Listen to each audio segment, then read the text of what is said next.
कल हमने total internal reflection पढ़ लिया था, लेंस पढ़ लिया था। और अब सबसे इम्पोर्टेंट टॉपिक है lens formula and lens maker formula.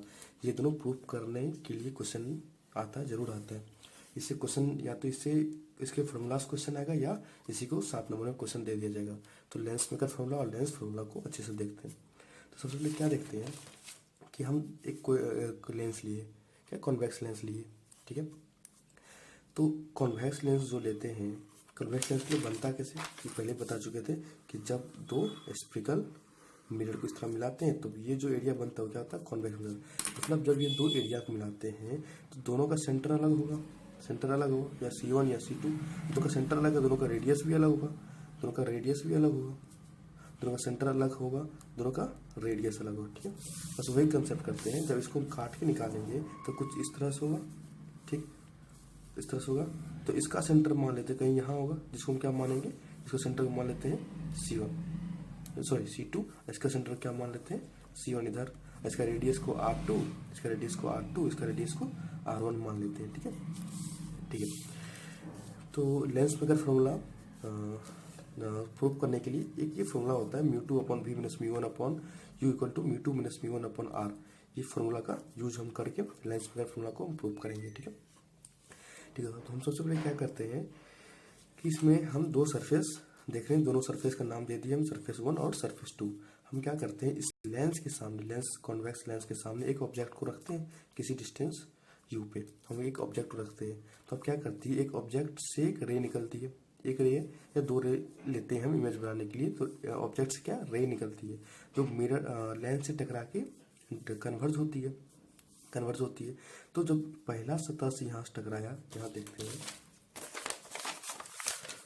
जब लेंस से जो यहाँ से ऑब्जेक्ट से जो रे निकला, तो जब पहला सतह से टकरा के निकला तो पहला सतह द्वारा क्या देखा जाएगा कि ये रे आफ्टर जब यहाँ टकरा गया तो उसके बाद क्या इधर कन्वर्ज हो रही है, यहाँ इधर कन्वर्ज हो रही है, इधर कन्वर्ज होती हुई दिख रही है, ठीक है। ये पहले सतह के लिए बात कर रहे हैं, सरफेस 1 के लिए। पर जब सरफेस 2 आया तो क्या किया, यहाँ तो आया, फिर इसके बाद इससे जब टकराया, इससे टकराने के बाद फिर ये कन्वर्ज होके यहाँ आ गया, ठीक है, कन्वर्ज होकर यहाँ आ गया। तो हम जब पहले सतह के लिए हम ये फॉर्मूला यूज करेंगे तो कैसे लिखेंगे, कैसे लिखेंगे, क्या होता है μ2/v। तो μ2 क्या होता है, दूसरा मीडियम। अगर इसे मान लेते हैं इस तरह से मान लेते हैं, इस तरह से, इसका इसे ये μ1 हो गया, ये भी चूंकि एयर में रखा हुआ तो ये भी μ1, ये भी μ1, लेकिन इसके बीच जो होगा वो क्या होगा μ2, ठीक है, उसके बीच क्या होगा μ2। तो अब हम क्या करेंगे, जब इसका हम लिखेंगे, इस फॉर्मूला का यूज करेंगे तो क्या करेंगे, सरफेस 1 के लिए इधर क्या हो गया μ1 हो गया, इधर क्या हो गया μ2 हो गया, ठीक। तो हम कैसे लिखेंगे μ2/v, जिधर इमेज रहेगा, इमेज का डिस्टेंस अपॉन v। अब v क्या होगा, अब v क्या होगा देखिए, फर्स्ट सरफेस के लिए जो v होगा वो क्या होगा, ये होगा। उस सेकेंड सरफेस के लिए ना v फिर जब कन्वर्ट होकर यहाँ आ गया, पर फर्स्ट सरफेस अगर सेकेंड सरफेस नहीं रहता तो v कहाँ होता, यहाँ होता। तो क्या होगा μ2/v' माइनस μ1/u, u कहाँ, यहाँ तक u है तो u ही लिख देंगे। फिर क्या होगा μ2 माइनस μ1/r। अब r इसका पॉजिटिव होगा नेगेटिव, क्योंकि अब ये सरफेस है तो r इसका इधर ही होगा। तो हम जानते हैं कि r इधर है, इसको ओरिजिन मानते हैं, तो r इधर होगा तो क्या होगा, r पॉजिटिव होगा। तो R2 या R1, ठीक, इसको क्वेश्चन 1 मान लेते हैं, ठीक है, ठीक है। अब हम सरफेस 2 का बात करते हैं। अब सरफेस 2 में देखेंगे तो कुछ इस तरह से सरफेस 2 है, सरफेस 2 कुछ इस तरह से। इधर का क्या है, रिफ्रैक्टिव इंडेक्स μ1 है, इधर क्या है μ2 है, ठीक है। अब इसका रेडियस किधर, इसका रेडियस तो इधर है, इधर। अगर इसको सेंटर मान, इसका रेडियस क्या है, इधर है, तो जो रेडियस क्या होगा इसका नेगेटिव होगा। अब इसके लिए हम जब ये फॉर्मूला का यूज करते हैं तो क्या होगा μ2/v, एक मिनट, क्या इसके लिए यूज करेंगे इसके लिए क्या यूज करेंगे μ2 ये फॉर्मूला यूज करेंगे μ2/v - μ1/u = μ2 - μ1/r। तो जिधर इमेज बनेगा उधर को हम लिखेंगे, ठीक है। अब देखिए सेकंड सरफेस में इमेज किधर बन रहा है, इधर μ1 की तरफ इमेज बन रहा है। तो नीचे v जो होगा उसके ऊपर क्या होगा μ1 होगा, तो μ1/v माइनस, अब यहाँ μ2 जगह क्या होगा, तो μ2 जगह जो बचा है वो हो जाएगा μ1/, ठीक है, μ1 की जगह क्या हो जाएगा, μ1 की जगह μ2 हो जाएगा, ठीक। अब क्या होगा, इसको फिर से बताते हैं। जिधर इमेज रखा हुआ इधर इस सरफेस का इमेज किधर इधर बन गया, तो अपॉन भी, और किस मीडियम में ना μ1 बना, तो μ1, तो μ1 अपॉन बी और बचे μ2 अपॉन u। ठीक है, इसमें क्या हुआ था, इसमें इस सरफेस के लिए क्या हुआ था, इस सरफेस में इमेज क्या बना था, इस सरफेस में इमेज इधर बना था μ2 में, तो μ2 upon image b dash minus μ1 upon u तो इधर डिस्टेंस होगा u upon μ2 minus μ1 upon r1। ठीक है, इसका रेडियस r1 है। अब सेकंड सरफेस के लिए क्या होगा, तो μ2 किधर इमेज है μ1 में, तो μ1 अपॉन b जो बचा minus μ2 upon u equal to μ2 minus μ1 upon r। अब r पॉजिटिव होगा नेगेटिव, तो r नेगेटिव होगा, क्यों, क्योंकि r इसका रेडियस इधर की ओर है, अगर इसको ओरिजिन मान लेते इधर क्या होगा नेगेटिव हो जाएगा साइन कन्वेंशन से। तो r अगर नेगेटिव है तो इसको ले सकते हैं μ1 upon b minus μ2 upon u equal to, अगर माइनस इसे कॉमन ले तो क्या होगा μ1 माइनस μ2 अपॉन r। ठीक है, ये अगर इसे माइनस को लेंगे तो माइनस, यह भी नीचे माइनस हो जाएगा तो कैंसिल आउट हो जाएगा, तो μ1 माइनस μ2 अपॉन r। अब इक्वेशन 2 इसको मान लिए। अब हम इक्वेशन 1 और इक्वेशन 2 क्या करेंगे, ऐड कर देते हैं। ठीक है, हम दिखा देते हैं। जब हम एडिंग की इक्वेशन और 1 और 2 को, तो हम देखते हैं कि μ2 अपॉन b डैश और इसका भी μ2 upon b dash cancel out हो जाएगा, तो उसके बाद ऐड करके कुछ इस तरह से बनेगा μ1 upon b minus μ1 upon u equal to μ2 minus μ1 into minus 1 upon r2 minus 1 upon r1। यहाँ से देख लीजिएगा क्या किए, या μ2 माइनस μ1 है या μ1 माइनस μ2 है, तब इसको अगर माइनस कॉमन लेंगे तो क्या बनेगा μ2 माइनस μ1, अब माइनस बाहर हो जाएगा, तो माइनस बाहर हो जाएगा तो क्या होगा, अगर उसके बाद μ2 माइनस μ1 कॉमन ले लिए तो यहाँ माइनस तो बच गया था, minus 1 upon r2 plus 1 upon r1 हो गया। ठीक, और r1 हो गया। उसके बाद क्या किए, हम अब देखिए यहाँ क्या μ1 अपॉन भी माइनस हाँ, तो μ1 upon v minus μ1 upon u हो गया, क्योंकि ये दोनों तो कैंसिल आउट हो गया, बचा μ2 माइनस μ1 इंटू इसको ले सकते हो 1 upon r1 minus 1 upon r2, इधर कर लेंगे तो कोई दिक्कत नहीं है। अब यहाँ से μ1 कॉमन लेके हम इधर भेज देंगे, वही चीज़ अब यहाँ से μ1 कॉमन लिए और यहाँ μ2 minus μ1 into 1 upon r1 minus 1 upon r2 कर दिए, प्लस माइनस चेंज कर दिए। अब जब μ1 को हम इधर भेज देंगे तो क्या होगा, μ2 अपॉन μ1 माइनस 1 क्यों हो गया, क्योंकि अगर इसको डिवाइड करेंगे μ2 से और सेपरेट करेंगे तो μ2 अपॉन μ1 माइनस μ1 अपॉन μ1 1 हो गया, तो μ2 upon μ1 minus 1 into 1 upon r1 minus 1 upon r2।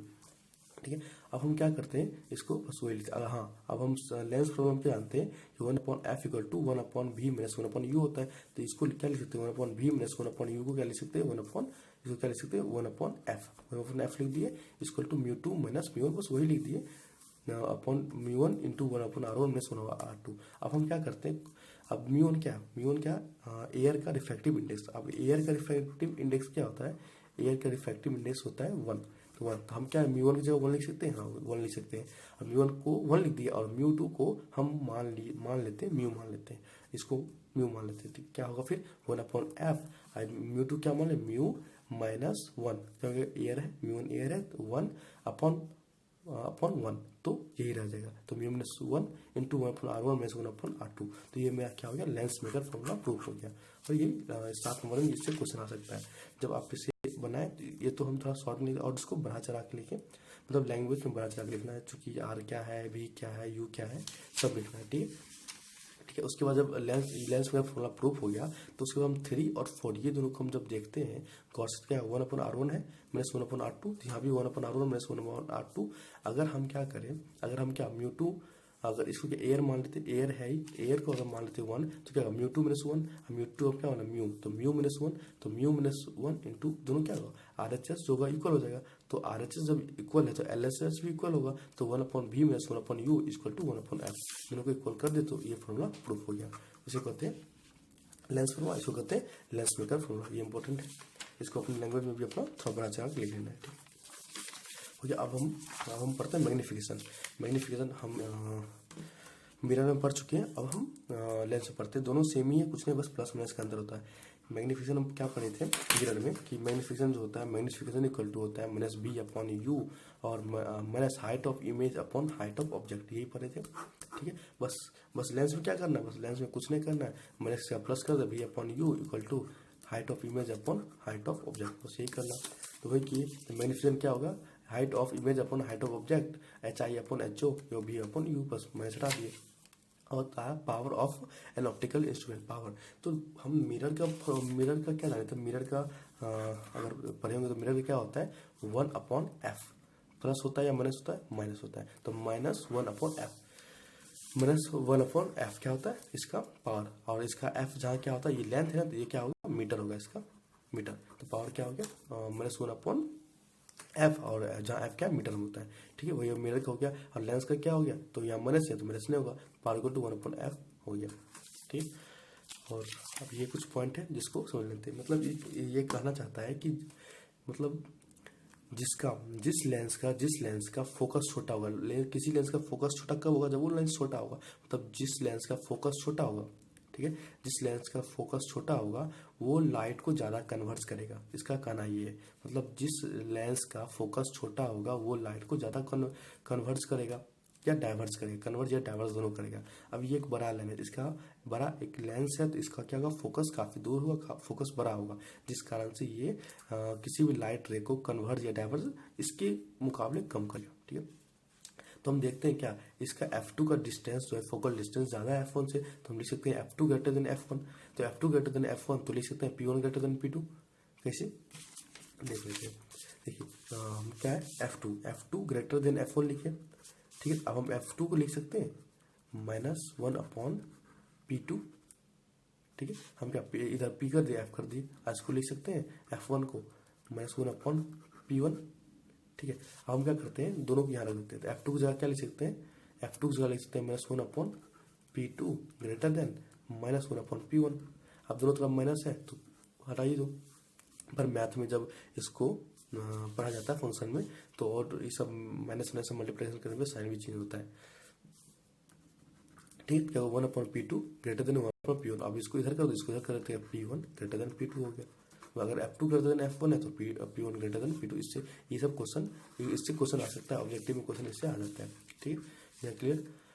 तो कहते हैं in figure f1 light is more bending than f2, वही क्योंकि इसका फोकस छोटा है तो लाइट को ज़्यादा बेंड करेगा। अब ये कटिंग ऑफ लेंस, इस भी कुछ नहीं कहता, ये बोलता है अगर हम एक लेंस को लेते हैं, एक कॉन्वेक्स लेंस को लेते हैं, अगर हम उसको क्या करते हैं, एक लंबा लंबी काटते हैं, एक हॉरिजॉन्टल काटते हैं। तो अगर हम इसको इस तरह से काटते हैं, दो इक्वल भाग में इस तरह बांटते हैं, तो दोनों का फोकस जो होता है, फोकस पहले इसका f था, अब फोकस बढ़ के 2f में बन जाता है। अब फिर हम अगर इन दोनों को मर्ज कर देते हैं, दोनों को एक कर देते हैं, तो क्या होगा, 2f मिलकर वो f उसका फोकस रहता है, बस वही कहना है। और दूसरा हम कहना है कि अगर मान लीजिए यही लेंस को लिए, कॉन्वेक्स लेंस को इस तरह से लेकर उसको बीच से काटते हैं, क्या होता है, उसको बीच से काटते हैं तो उसका फोकस में चेंज नहीं आएगा, उसका फोकस जो होता है वो अनचेंज रहेगा। तो हम क्या किया, अभी दोनों को ले लिए, अब दोनों क्या किया, लेंस को इस तरह से रख दिए। अगर इस तरह से दो लेंस को रख दिए तो दोनों का फोकस क्या हो गया, आधा आधा बढ़ जाएगा, तो f/2 हो जाएगा। अगर मान लीजिए एक यहाँ है, अगर इसको एक पर इसे आएगा नहीं, पर अगर हम एक उल्टा कर दिए, कुछ इस तरह से डाल दिए, तब क्या होगा, फोकस इन्फिनिटी हो जाएगा, एक का फोकस इन्फिनिटी हो जाएगा, ठीक है। अब उसके बाद आते हैं प्रिज्म। हाँ, तो आज यही रहने देते हैं प्रिज्म। नेक्स्ट लेक्चर हम देखेंगे